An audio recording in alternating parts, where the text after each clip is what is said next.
আমি রাজা দিগন্ত। কে তুমি সুন্দরী? আমি রূপমণি, সারা দেশের সেরা রূপসী।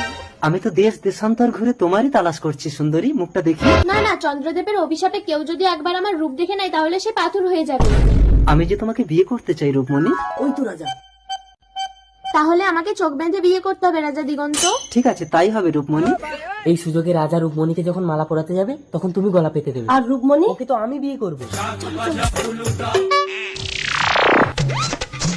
রানী রূপমণি, আজ থেকে আমি অন্ধ সেজে সারা জীবন তোমার রূপ অনুভব করব। তুমি আমাকে লগ্নভ্রষ্ট করলে।